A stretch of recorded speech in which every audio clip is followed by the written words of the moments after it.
University Islamabad campus में, जहाँ पर एक रोज़ा जॉब फेयर का मुनाकिद किया है और हमारे साथ यहाँ पे एक स्टूडेंट मौजूद है। हम जॉब फेयर के बारे में उनसे पूछते हैं। जी, आप जॉब फेयर के बारे में क्या कहना चाहेंगी?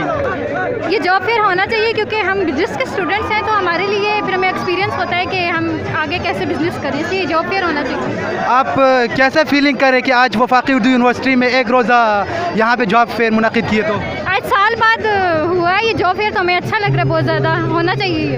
वफाकी उर्दू यूनिवर्सिटी में ये पहली बार हो रही है इसका? नहीं, ये हर साल होता है। तो आप अपनी जो ये वफाकी उर्दू यूनिवर्सिटी के वाइस चांसलर हो या इंचार्ज कैंपस हो, उसके लिए आप क्या पैगाम देना चाहेंगे? मैं उनको कहना चाहूँगी कि स्टूडेंट्स के लिए ऐसा होना चाहिए ताकि हम पढ़ाई के साथ साथ इंजॉयमेंट भी कर सकें। शुक्रिया। आप देख सकते हैं कि यहाँ पे जितने भी तालिब इल्म से हम इंटरव्यू ले लें, वो उनका कहना है कि हर 6 माह बाद हर 6 माह बाद यहाँ पे इस तरह के प्रोग्राम मुनक़िद होने चाहिए। जी।